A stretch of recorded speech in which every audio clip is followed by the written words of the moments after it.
Hello mga boss, shout out po sa inyo lahat. Ngayon mga boss, nandito ako sa Kisitawan at mag-grass cutter ako mga boss kasi madamo na mga boss oh.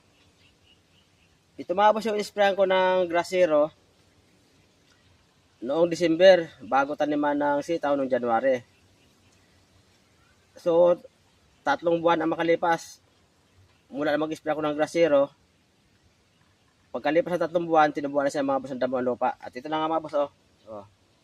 Yan, may mga damo na tumubo. Pero hindi pa siya malaki, maliit pa.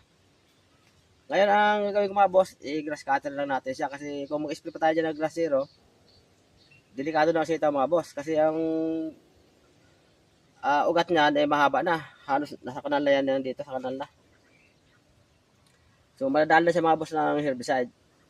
Ang gagawin ko lang mga boss, dahil itong sitaw naman malaki na, malalago na. At naka-4 na harvest nga kami rito. So, i-grass cutter ko lang mga boss para wala siya delikado. Ang gamitin ko mga boss sa grass cutter itong chargeable. Ito. Maliit lang siya mga boss ha. Oh. Ito mga boss yung chargeable grass cutter.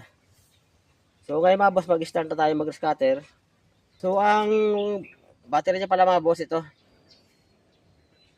24 volts. So ayan.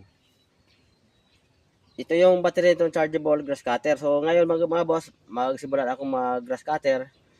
Kaya i-insert ko na itong kanyang battery pack dito. So ayan. So ayan mga boss oh.